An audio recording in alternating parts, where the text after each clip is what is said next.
Buongiorno e ben ritrovati con il TG Flash di New Sicilia. Di seguito i titoli più importanti della mattina. Avrebbe approfittato della vulnerabilità psicologica della sua convivente orchestrando una rete di incontri a sfondo sessuale e gestendo in modo sistematico la sua prostituzione. Così un uomo di 57 anni è stato arrestato dai carabinieri a Termini Imerese. È partita una videochiamata dalle carceri di Agrigento e Palermo per una richiesta di pizzo da 250.000 euro nei confronti di una ditta del catanese impegnata in lavori a Messina. È quanto emerge da un'indagine condotta dalla Procura che ha portato all'iscrizione nel registro degli indagati di 3 messinesi. Ammonta a 4,8 milioni di euro il finanziamento destinato alla realizzazione della nuova rete idrica di Città Giardino, frazione del comune di Melilli nel Siracusano. Le risorse messe a disposizione dall'assessorato regionale dell'energia provengono dal Fondo di Sviluppo e Coesione.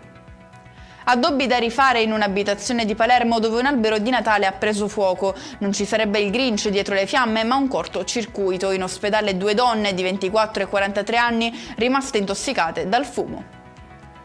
Aveva raccontato alla moglie di essere impegnato in una cena di lavoro, ma in realtà era al ristorante con un'altra donna. Un piano, quello messo in atto a Catania, che si è rivelato tutt'altro che infallibile quando un video promozionale girato nel locale in cui si trovava l'uomo e poi pubblicato sui social è finito sotto gli occhi della moglie che lo ha riconosciuto, mettendo fine al matrimonio.